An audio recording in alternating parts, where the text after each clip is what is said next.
Okey, saya rasa Sarah ni amatlah baguslah inisiatif ni dan dia sedikit sebanyak membantu setiap warga rumah untuk dapat barang-barang keperluan dan juga benda yang digunakan setiap hari, dan saya harap inisiatif ni akan diteruskanlah untuk masa yang akan datang. Okey, terima kasih kerajaan macam ni.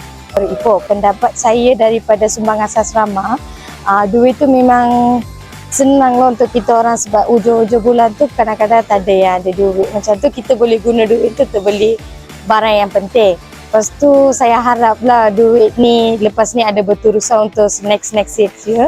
So supaya orang yang tengah susah tu ada dapatlah yang senang sikit, boleh beli barang apa yang diorang nak.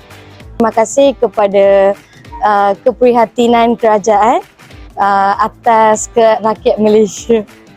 Next year lah. Next year kalau mungkin ada lagi payah. Okey, thank you ah. Sejak ada bantuan ni